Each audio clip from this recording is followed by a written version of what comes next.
Let's have a look at another counting OR example. In this case, we have the set B, and we want to know how many subsets of B have the elements A or B. Now, of course, when we're looking at an OR, what we basically are asking is how many of these subsets have at least one of these two elements in them.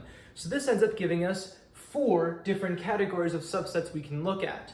The first category of subsets are going to be the subsets that definitely have an A in them, and these are absolutely subsets we're going to want to count because they at least have one of these two, particularly they have the A here.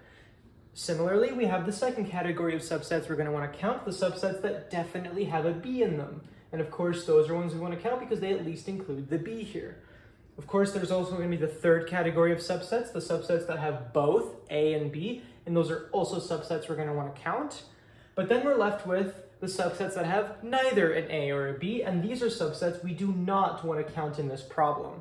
So how are we going to end up counting the number of subsets that fit these 3 categories? Well, we're going to use firstly our 2 to the power of n method, and then the second method I'm going to use to get the answer is going to be our n choose k method. Now note, there are 5 elements in this set B, which means it's really unreasonable to have to write all of them out. So these are really the only 2 methods we're going to want to use. So let's go ahead and do that. Okay, so for the 2 to the power of n method, what do we notice? Well, we notice that these 4 categories that we've thought up of really encompass every single type of subset of B. So this, in fact, altogether is all of the types of subsets. If we add up all of these different types, we get the total, which is going to really equal to 2 to the power of n, where n in this case is going to be the number of elements in our set in question, which is going to be 5. So this is going to be 32 total subsets that B has. But what do we want to notice? Well, when we're counting these, there's a lot of categories here, right? There's 3 categories that we know we want to count, and there's 1 category we don't want to include when we count the number of subsets. So it might be easier in this case to just take the total and subtract from it this 1 category instead of counting all 3 categories. This seems to be much quicker and easier. But how are we going to do that? We're going to do that by realizing the subsets that don't fit these 3 categories are subsets that do not have an A and do not have a B, which means they are subsets that only have a C, a D, and an E. So you should kind of picture it like, okay, well, the only subsets left that would fit in this category are going to be subsets with C, D, or E, and how many different ways can you create a subset using this? Well, that's going to be 2 to the power of n. N here is going to be the number of elements here. It's going to be 2 to the power of 3, right? When we're taking the 3 elements we don't want to be exclusively in these 3 categories, so we don't want subsets that only have these 3. How many different subsets can you make using these 3? It's going to be 2 to the power of n, where n is going to be 3 because we have 3 elements here, and this is going to equal to 8. So what is our answer going to be? It's going to be this total minus this 1 category, and all we're going to be left with is the 3 possible categories here that we want. So we're going to end up computing the total minus what we don't want. The total we know is going to be 2 to the power of 5 minus, we know that there are 2 to the power of 3 subsets that we do not want. There are 8 subsets that only include C, D, or E. They do not include one of these 2 elements. So it's going to be 2 to the power of 5 minus 2 to the power of 3, or 32 minus 8, which is going to be 24. So there we go. Using our first method, we have found that the total number of subsets of B that have at least one of these 2 elements is going to be 24. So the second method we're going to use is going to be our choose method. And how should we think of our choose method? Well, we should think of it like this. Draw 2 circles, each representing the subsets that include A or B. So this black circle here is going to include all of the subsets with B, and this green one is going to be all of the subsets with A. And then inside of these, we can just draw, hypothetically, all of the subsets. All of these crosses are just going to represent all of the subsets in each category. So this cross is going to be all of the subsets that have a B but do not have an A.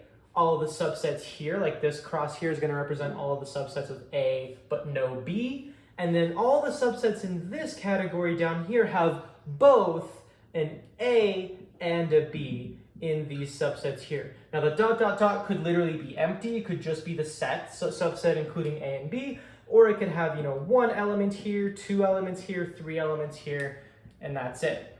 So how are we going to do this? Well, first what we're going to do is we're going to count all of the subsets that have only A. We're going to take and say, okay, how many subsets only have A? And that's going to be all the ones I just circled in red. Next, we're going to add to this all of the subsets that only have B. That's going to be the subsets here. That's going to also include these subsets here, the subsets that definitely have a B. And what do we notice? We notice that the subsets that include both A and B have been counted twice. So what we're going to end up doing is, because this category of A and B has been counted twice, we're just going to subtract the number of subsets that have both elements once to get one of these. So we're going to get two of these. We're just going to subtract one counting of these subsets including both to just get it so we count the number of subsets that have both only once. Again, why do we need to do this? Well, because this subset here, the first category, because the A is fixed, it still includes the subset A, B. It still includes the subset A, B, C, so on, right? Because the A is what we're fixing in the first category, the B can still appear. Similarly, in the second category here, it's the same kind of reasoning. Because we're fixing the B, the A can still appear next to the B, or you can have a B with an A with a D, for example, right? We still are able to include the A even though we're just fixing the B in the second one. So what we're doing here is we're erasing kind of one of these circles here. So that way each of these crosses has only been circled or counted once. So let's go ahead and do that. So first let's count the number of subsets in this first category. How many subsets have to have an A in them? How many subsets have definitely an A? Well, because we are fixing our A, we're only left with 4 free elements to choose from. And in our choose notation, the N up here is simply how many options do you have to choose from. And we only have 4 options to choose from because we have no say in this category whether the A is going to be in the subset or not. It will be. So we only have 4 things to choose from instead of 5. So that's going to be equal to 4 choose something. Now, we can choose to add to this A nothing. We can just have it be the set A, right? And that's going to be 4 choose 0. We're choosing none of these 4 elements to go with A. Or we can say out of these 4 elements, we can add one of these to A. So it could be something like A, comma, C, right? Or we can say 4 choose 2. We can choose 2 elements to go with A. That would be something like A, B, and D, right? We've added 2 elements to A. Or we can say out of these 4, we can add 3 elements out of those possible 4. So this would be something like A, comma, B, comma, C, comma, D, right? We've added these 3 elements to A. And finally, we can, of course, choose all 4 of them to be with A, and that would just be A, B, C, D, E, right? Now, reminder, once again, this notation is simply asking how many ways can you add nothing to A? How many ways can you have a subset with A plus another element? How many ways can you have 2 elements be paired with A? So what is going to be the answer here? The answer here is going to be equal to 1. There's only 1 way to add nothing to A. 4. There's going to be 4 ways to add 1 element to A, plus 4 factorial over 2 factorial over 4 minus 2 factorial. So that's just going to be 4 times 3 times 2 times 1 over 2 times 1 times 2 times 1 factorial. Oh, we don't need to add the factorial. 4 minus 2 is 2. 2 factorial is 2 times 1. Get rid of the brackets here. You notice the 1's cancel, the 2's cancel. So we're left with 4 times 3, 12 over 2. That's going to be 6. So we're going to say this is really the same as saying plus 6. Then we're going to have plus 4 factorial over 3 factorial times 4 minus 3 factorial. 4 minus 3 factorial is going to be 1. So 1 factorial is 1. We can just ignore this. So this is just saying 4 times 3 times 2 times 1 over 3 times 2 times 1. The 1's cancel, the 2 cancels, and 3 cancel. We're just left with a 4. So we're going to end up saying there's only 4 ways you can add 3 different combinations of elements to a subset, including A. So this is going to be plus 4, and plus 1. There's only one way you can add all of these to A. So we're going to get 1 plus 4 is 5, plus 6 is 11, plus 4 is going to be 15, plus 1 is going to be 16. There we go. So we know the total here is in fact going to be 16 possible subsets that have definitely an A in them. Similarly, we're going to look at B. Well, B is going to be asking the same sort of question, right?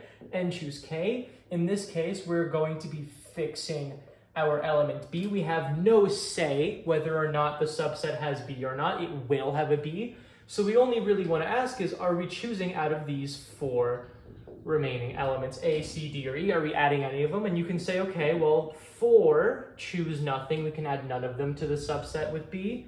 We can add 1 of them, 2 of them, 3 of them, or we can add simply all of them. And notice this row is identical to this row, so the answer is really just going to be the same thing. It's going to be 16. Finally, now because in our Venn diagram earlier, we have now counted all of these crosses for all the subsets with B, and all the subsets with A, we've counted all of these crosses. You should notice that we've definitely double counted. There's going to be some here that include both. Like here, when I was listing something out, this category alone would count the set A, B for up top, and down below it would count the set B, A. Those are the same set, and we've counted it twice up here. So how are we going to subtract that? We're simply going to say, well, because we've counted the sets including both twice, let's just subtract the number of sets that have both once to get it, so we've only counted them once. So we're going to take this third category of subsets possible, and we're just going to compute it, and then we're going to subtract from it the sum of these. So we're going to say, well, how many subsets have both?